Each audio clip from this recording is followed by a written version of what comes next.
oh my goodness, we got to do something about this kind of moment. Decision making is a lot of influence. So you got to have an idea of, you got to listen to the community that you're serving, understand the needs and the desperation sometimes that's out there, figure out what are some solutions that are going to support that over some period. And again, cost-effective solutions, and then go influence the people that can give you the money to do it. Right? Welcome to TTalks, where we dive into the stories behind the leaders shaping our world. I'm your host, Walia. Today, we've got a remarkable guest, Brian Kuhn, the virtual CIO of Soft Landing. I'm particularly excited about today's episode, primarily because of Brian's background in the education sector and the impact he's had. So I'm really looking forward to this conversation. Brian, welcome to TTalks. Thanks, TJ. Happy to be here. Awesome. Brian, listen, you've got a fascinating background. There's two things I want to get to really quickly. One, what the heck is a virtual CIO? Well, that's a great question. I get asked that all the time, especially I've been one for almost 5 years, and I sometimes give different answers each time I'm asked. But it's basically, if you think about a CIO, which I've been, like a real CIO, this is, and so that's usually for one organization. And so you're focused on the needs of that organization. And so a virtual CIO is someone that works for multiple organizations doing kind of pieces of what that role would be, depending what the organization needs. So it's a variety. I always say I do a variety of CIO-y kinds of things for a number of organizations. Very cool. Thank you for clarifying that, because I think you're probably the only person that I know that has that title of a virtual CIO. And I'm sure our listeners are probably wondering the same thing. So thank you for clarifying that. Brian, you've got a fascinating background in the education sector. It's a sector that I've been very, very passionate about myself, having the opportunity to lead that for Enterprise Services Group when I was at Microsoft as well. And I'd love to learn a little bit about your background there, your tenure in the education sector, and what that looked like in your journey overall. So if you can give us a brief intro of that would be amazing. Yeah, brief. It was long. So I spent probably 25 years, I think, or 26 years in education. So all K-12. So I started out in a small district on Vancouver Island, British Columbia, called Nanaimo School District. And how they found me is I was working for a different organization, Fisheries and Oceans Canada, and I did a contract for Nanaimo School District. And that's my exposure to K-12. And then they wanted to create an IT department. This is way back in the, trying to think when this was, like 1990 or something like that. And so I'd never created an IT department before. And so this was an opportunity to do something from scratch. And so they actually hired me to do that. And the reason I was interested is I had young kids. And so I was really interested in doing something meaningful related to my kids. So I was working for Fisheries and Oceans, which, fish are, you can eat fish, but it's not terribly exciting.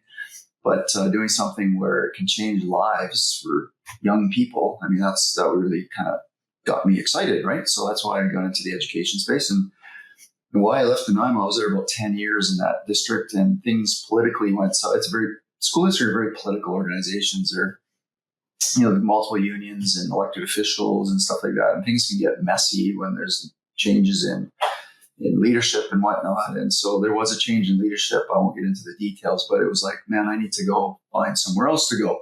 So I got, and I always had this perspective, I would never live on the mainland, like in the Vancouver area. Like islanders think that way. Right? But I got encouraged by others to apply for a job at Coquitlam School District on just outside Vancouver. And so I did that and I got that job. And so that I inherited a department that was, trying to think, there was maybe 25 people or something like that, and grew that to, be bigger. And that was about 11 years. It was a much bigger district, so more complexity, and just spending time modernizing and making things better, and being in a lot of schools, like being in classrooms. I spent a lot of time in kindergarten classrooms of all places, and talking to teachers and seeing how they're working with kids and how technology makes a difference. I always wanted to understand, the technology we're putting out there and supporting, what does it actually do in the classroom? This is all about kids, right? So how does it actually make a difference for kids? And so I spent a lot of time understanding that, videoing kids telling their story using technology. And I would use that in presentations to the board to get a bunch of money to buy more technology and so on. So it was a lot of fun. And then I got recruited into Vancouver School Board, which is the most complex school board in British Columbia, very politicized. And I thought, well, this is a really cool opportunity to see if I can make a difference in a crazy place.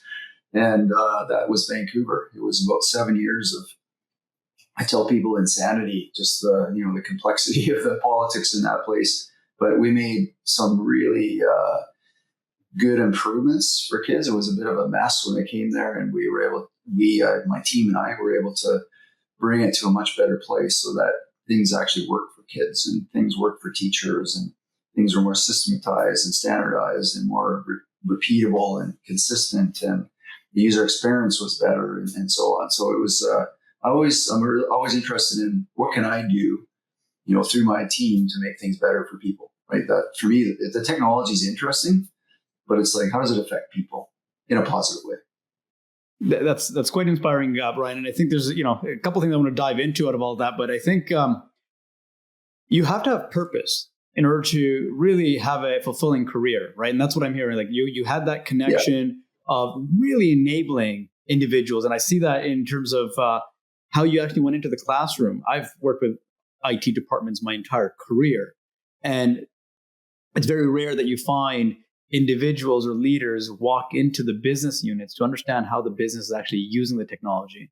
They're looking at just enabling it and just making it happen, but really randomly or rarely enabling it. The point I want to touch on really quickly is one of the first things that you said is that you helped build an IT department. I mean, we're talking about not having any systems in place, not having any structure. But talk to me about that, because I don't think a lot of people understand what that looks like in organizations, or did look like. Today, any organization, it starts with an IT department. That's the first place you start at now when you're building these organizations. Talk to me about that. How did these organizations operate before that transition, and what did that look like? Well, if I'm old, obviously I've been at this for a long time. You go back far enough, there wasn't heavy use like there is now. Like there was still the question of like, what is the value of IT to the business? Like what is it just a cost? And well, actually that still comes up in some businesses, but back then, so in the Nanaimo School District, there was basically, believe this, it was a modem farm for elementary schools to dial into a mainframe computer, actually a VAX VMS computer, to run the student system, right? And then there was a finance, HR, payroll system running at the central office.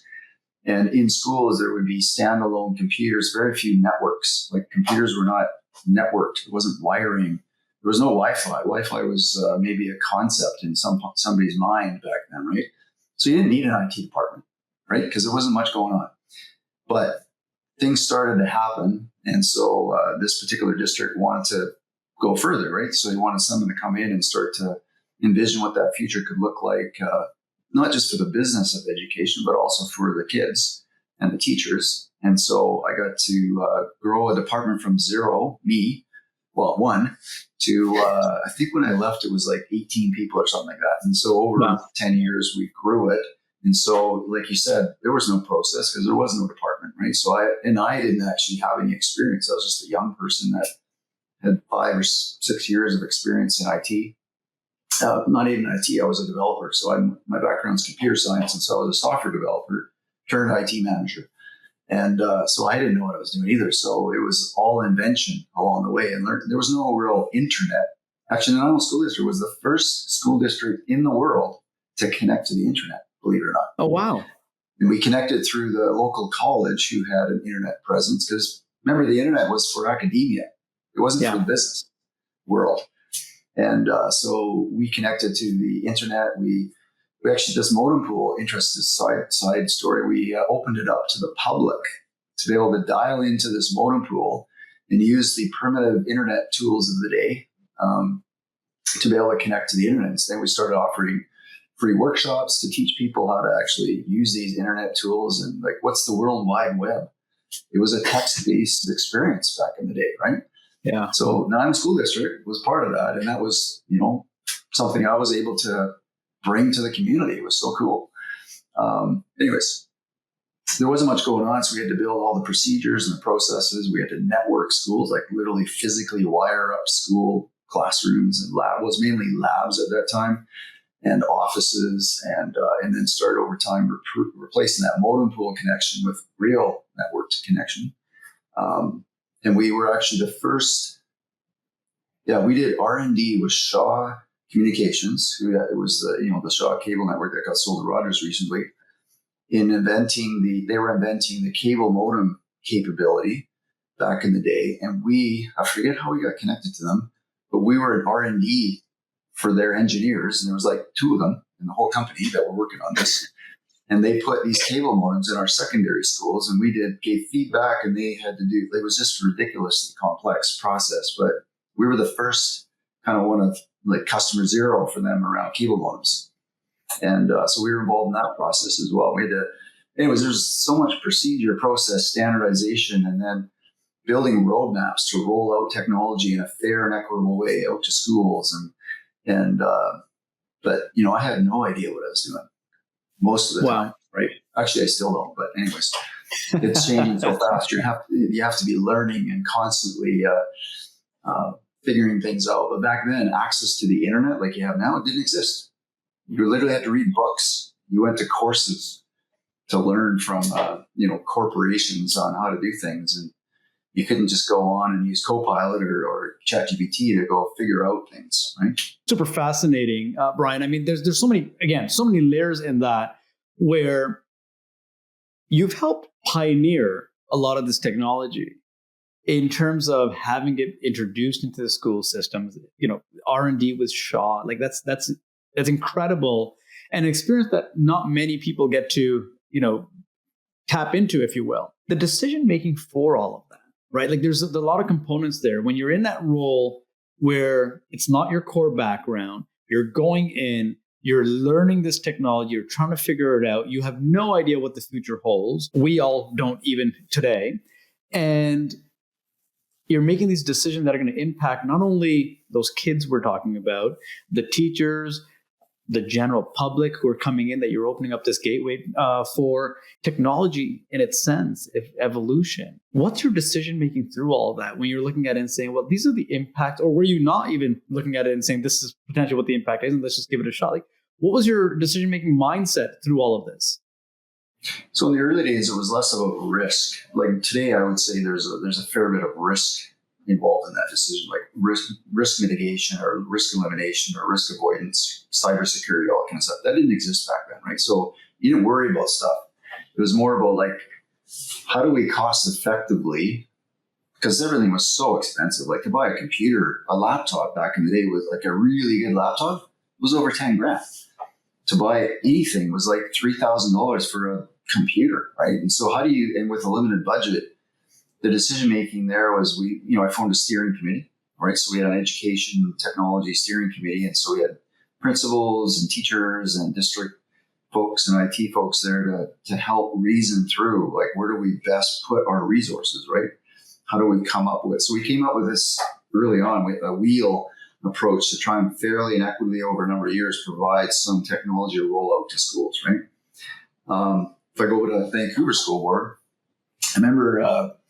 So I went into, there's 120 schools there, and I went into probably at least 100 of them, right? And some of them multiple times. So decision-making was a lot of feedback loops and, talking to not only students, teachers, principals, interacting with the unions, interacting with board members and whatnot. So there's all sorts, and having a governance structure where you've got steering committees in that case to kind of reason over the possibilities and help provide advice and guidance to me and to the board in terms of where we put our money.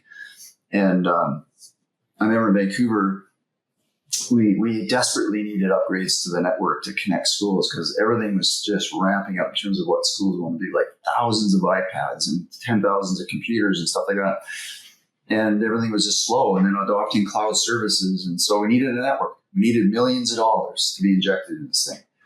And I told the story to the board once at a public board meeting and said, so who came in the room first? And so somebody put their hand. I said, were the lights on? No, the lights weren't on. Did you turn the lights on? Yeah. How'd you do that? Well, I turned that switch on over there. Did the lights come on? Oh yeah, they came on. Did you worry for a second that the lights wouldn't come on or that there wouldn't be enough light? And so I kind of painted this picture of like what we take for granted around electricity, right? And I said, so if you walk into schools in Vancouver, in many cases, teachers worry about whether the internet's going to be on. Is there going to be enough internet? Are you going to have to revert to using a whiteboard or a chalkboard? Because some of the schools are, back in the chalkboard day. It's the opposite of what we take for granted around electricity. We need to get our district to have the same trust in the internet as we do in electricity. And I just hooked them emotionally, right? I said, and I talked about the negative impacts on kids when it fails. And it fails every day somewhere in a school in our district, right? And so on. And so it was just like this, oh my goodness, we got to do something about this kind of moment. So decision-making is a lot of influence. So you got to have an idea, you got to listen to the community that you're serving, understand the needs and the desperation sometimes that's out there, figure out what are some solutions that are going to support that over some period, and again, cost-effective solutions, and then go influence the people that can give you the money to do it, right? And it's really exhausting work to do that, but rewarding when you actually can do it. Yeah. Brilliant the way you kind of articulated that, right? Because typically when we're looking at decision making, yes, there's other factors, there's other individuals. I'm going to tie this right into almost with mentorship, right? You have a group of individuals that are guiding you, coaching you through all of this in terms of validating and sometimes challenging what your perspective is to really ensure that, are we doing this for the right reasons? Are we putting this out there because it's going to serve a purpose versus I just want to do this, right? I love that you've created that around you. Do you continue to do that today as well in your decision making today in your business? Yeah, absolutely. So I've always had different people kind of to speak truth in my life. You want to test your thinking, right? With people like you, we can delude ourselves that we're right. I don't know if that happens to you or not, but it certainly happens to me where I think, well, I know what I'm doing. This is right, And so I like to test that on different people from different perspectives, and sort of, it's a humbling experience, right? Because you got to be willing to, you need someone that's willing to speak the truth, and then you need to be able to receive the truth, right? So it's a really important part of the process, I think, of learning and adapting and testing ideas. So I come up with wacky ideas. I've always been a wacky idea kind of person, and so I'll go test those on people, even if I think they're the best thing, since sliced cheese. And people will go like, "That's the most ridiculous thing," but I'm like, "Really?" And then help me refine that down to something that makes a little more sense. And so, absolutely. And those, sometimes that's been a boss, like a supervisor. Sometimes it's a colleague. Sometimes it's a subordinate. So you find those people that you can build that trust relationship with to have those kinds of critical conversations, right? Very cool. And I think there's a big factor in that as well, right? In terms of those decision making, having those groups there. But there are times, and I go through it all the time as well. It's like, oh, I've got the most brilliant idea. And then you're like, hey, what do you guys think about this? But there are times when you're onto something, but no one else is on that same page. And you have to really just roll up your sleeves and say, you know what? You guys don't see it now. Maybe I'm not doing the best job in showing it to you, the whole vision, but this is the right way. Tell me about those moments, because I'm sure as a leader, you get those as well and you get that resistance. No, totally. Yeah. So there's, without getting specific details, but, I did some, when it came to soft landing, there was those early days some lack of standardization and process around how we were building our collaboration capabilities to serve our clients and whatnot. And so I did come up with some designs and architecture around that using, we're a Microsoft partner, so using Microsoft services like Teams and SharePoint and whatnot. When you're coming into a company of smart people with, lots of senior consultants and whatnot, you're going to have lots of opinions on how to do these things. And so you got to cut through some of that, and just because you got to get it done and do the best you can to get it done. And you make decisions that are unpopular, and, you'll have your critics, right? You got to be willing to suck up the critics' feedback as well and say, you know what, I totally get it. I hear you, but we need to do it this way. I think it's pretty good. It seems to be working for us, and it may not be, there's many ways to do things, but, this is where we're going. So sometimes you just got to do that and just be willing take the flak. Right? Yeah, no, absolutely. And so given all of that and given your background, your experiences that we've kind of touched on, what's been one of your biggest challenges in your career that you've faced that you can think of? Going back to education, politics, I think, was the biggest challenge roadblock that I've dealt with. Like Vancouver School Board has 14 unions, believe it or not. Wow. And an elected board that, at various times, I'm not sure how it is now because I've been there for a while, but when I was there, the board actually got fired in 2016. And I won't go into the details, it's all public record, but it was that kind of political environment. And so it was dangerous to make decisions in that environment. It took 3 years, when I first got there, it took 3 years to get an acceptable use policy through the union process and whatnot, because unions had a lot of influence with the board. And so you had to get everyone on board and meeting. I think I met with 5 different presidents numerous times to kind of refine the language. I had to get a lot of support from human resources around language as well, because of the labor relations part of that. And so the politics and that'll vary in different organizations is a huge roadblock that you have to figure out how to influence appropriately to get people on board and watch your back, right? It's dangerous in those kinds of environments. Talk to me a bit about that, because I know you're saying it's dangerous in those environments, and typically when you're living in those environments, it helps. I shouldn't say it helps. It shapes you to be a certain way. Either it's defensive or not speaking out. You've kept that as a part of yourself and stayed true to that as well, from what I understand of having interacted with you from that aspect of it. How did you maintain that? Because I think that goes back into decision making and the mentorship as well. But how did you not get shaped by the environment around you and become one of them, versus saying, you know what, this is just what's happening around me, and I'm going to stay true to who I am? Help me understand that a little bit. I'm a bit stubborn, I suppose.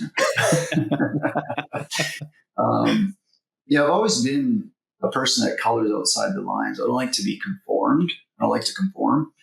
Although, you have to at times. So I would say that's a part of it, is just like, if you believe in what you're doing and it's for the right reasons, you run into roadblocks. I've always been this way, where I look for a way. Okay, I can't go this way. It's just impossible to go this way. Okay, what's another way? What are some alternative routes? Or who can I influence to help me get past this? And so it's basically, kind of that 2 steps forward, 1 step back, or sometimes 1 step forward, 2 steps back, and then rerouting to try and get past it. So you can't give up. If you believe in what you're doing, if you believe in the mission, and for me, it was about making a difference for kids, right? And so, you just persist and influence and rethink and see if you can compromise somewhere to at least get the primary mission, right? So you're always adapting, adjusting, and you just never give up. Just don't give up. I love that. And I think along with not giving up is keeping your mission front and center. So this is why I started, right? And keeping that, so not letting others influence that decision-making on your behalf, irrespective of how dangerous it might be, as you're saying. So that's quite fascinating. The other area I want to touch on that we didn't really get to in the beginning of our conversation is your pivot from computer science or computer programming. Well, one, what made you get into that early into in that space? Because there wasn't a whole lot going on, as you said, of technology at that point. So I'd love to understand what got you into it, and then the pivot from that into IT management and leadership there. So computer science was fascinating. I got exposed to it in grade 11, I think. There was one computer in the entire school district in Nanaimo. And it was in the classroom that I was in with my math teacher, right? So I got exposed to an archaic kind of computer back then. And I just was fascinated, like, oh my goodness, like this is amazing stuff that you can. So that's what got me into computer science, is I wanted to write software. And hardware for me was like a container for good software. That's all hardware was, right? Don't tell Steve Jobs that. Because, hardware actually is pretty good now. And so the cool thing about software is there's no limitations. Like physical things, I find anyways, it's difficult to build a house or to build something physically, because so many things can go wrong that, it's going to cost you a fortune to fix. software is very malleable and it's very really limited by your imagination. I mean, it's way more complex now, don't get me wrong, but back then it was basically, there were no standards or standard practices. There wasn't full stack or low code or any of the AI or that kind of stuff. It was all very pragmatic kind of stuff. And so I got to build really cool software back in the day. I even wrote in when I was with Fisheries and Oceans on a VT terminal, like a green screen kind of thing on a mainframe, basically an Excel looking like Microsoft Excel looking like user interface to fisheries data. That was like, people were just blown away. Like you can navigate by just, like no one ever had done that on a VT terminal stuff. So the things you can do with software was just amazing for me. The pivot to IT was the contract with the school district in Nanaimo, and just seeing through a different lens about where I can make a difference. Like I was kind of getting bored with the whole fishery thing. It was like, oh, this is about kids. I got young kids. My kids were like 4 and 5 years old at the time or something like that. And so that was what moved me to IT. And then it was like, wow, this is really an interesting management discipline that I know very little about. And for me, I've always been a lifelong learner. So it's about learning, adapting, figuring things out, making a difference. That's kind of the cycle for me. Very cool. And you talked about lifelong learning, right? And you talked about, not knowing what we were doing at that particular time. And even now in certain cases as well, right? Because we don't know the roadmap. A lot of leaders refrain from saying things like that. A lot of leaders don't want to admit that they don't know what's going on, right? I'm the first one to say we need to have a growth mindset and a learner mindset where we're constantly taking in new information and adapting our decisions and changing. But there's still folks that are out there and saying, no, I know exactly what I'm doing, and this is how it is, and this is it's my way or the highway. Your mindset from there, what helped inspire that kind of mindset for you, whether from a very young age or as you evolve through that? I'd love to hear a little bit about that.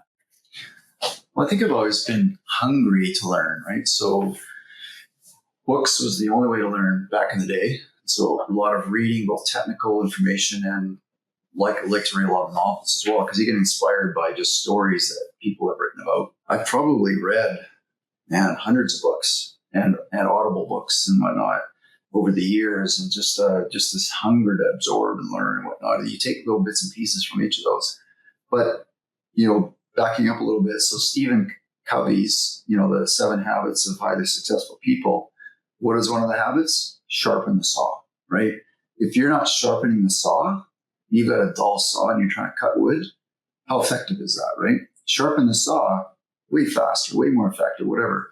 And so for me, that's the work we do. If you're not sharpening the saw in this business, you're obsolete. You're going to be irrelevant because you're not going to be able to cut wood anymore, right? You're not going to be able to invent the future. I mean, a lot of what we do in this business is we're innovating. We're trying to find new innovative ways to do things, take advantage of new tools and technologies. Well, if you don't learn about them, how are you supposed to take advantage of them? So you got to continuously learn. Like lifelong learning has just always been important to me. And actually, a CEO of a school district once said to me, Brian, you have to be a lifelong learner if you're going to continue to be relevant in anything you do, right? And so that really stuck with me as well. It's like, here's a senior leader in a education institution that says, you have to do this. And so I took that to heart. Absolutely. And especially in our field, right? Like, I mean, I think it's relevant in everything for that matter, but in our field, as fast and as quickly as it changes, and this is what I tell people as well, like in a blink of an eye, you will and can become irrelevant without knowing it, especially if you're phased out. And I know people that have taken time off from their careers and they come back and like, I don't even know where to begin because that's how much change, because they're not staying active through it. So great advice there, Brian. It's actually time for us to change things up again, a bit. We're going to change gears. It's time for a rapid fire segment. This is a very simple, straightforward piece. I'm going to throw out some questions to you. First thing that comes to mind, shoot it out. Tell us what it is, and we'll go from there. Are you all set? Sounds good. All right. So first one's easy. Tea or coffee? Coffee, absolutely. All right. Favorite hobby? Is that like a sport? Anything. Any favorite pastime that you like? Mountain biking. Downhill mountain biking. Downhill mountain biking. Okay. The strangest place you've ever visited? Strangest place. Oh my goodness. Boy, I don't know. I've never been asked that question before. I'm not sure any place I've been to is actually that strange. It's just really interesting. Okay, fair enough. We'll let you pass on that one then. Yeah. Favorite book on leadership? I referred to Covey. That one stuck with me, but there's another one. It's on my shelf here. Building the Bridge as You Walk on It was a good one, because what that was about was, you don't know, like if you go across the bridge, you know that you're going to get across this water, this whatever. But if you're building it as you go, you're figuring it out as you go, and that's kind of been my lifelong story. I love that.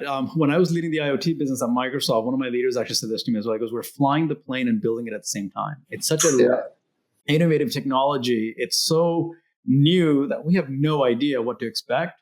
And we've got to continue to do it. I love that. And the way that relates back to leadership, because that was your question about leadership, is that figuring things out with your team, like being a humble leader, being in there as much as you can to understand what impacts your team members and how to help them and whatnot.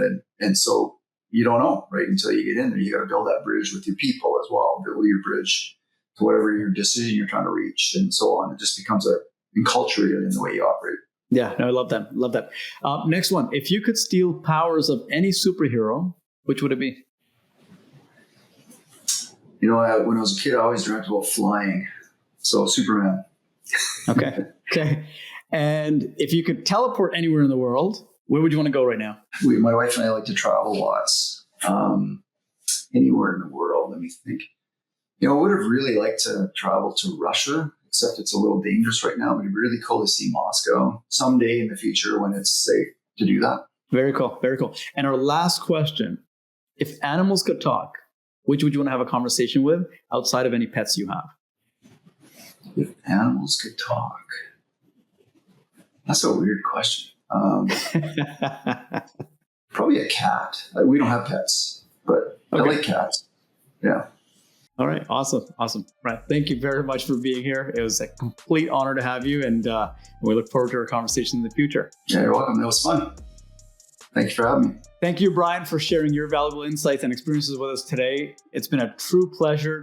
To our listeners, thank you for tuning in. Be sure to subscribe to TTalks for more conversations with the leaders who are shaping our world. Until next time, keep on inspiring.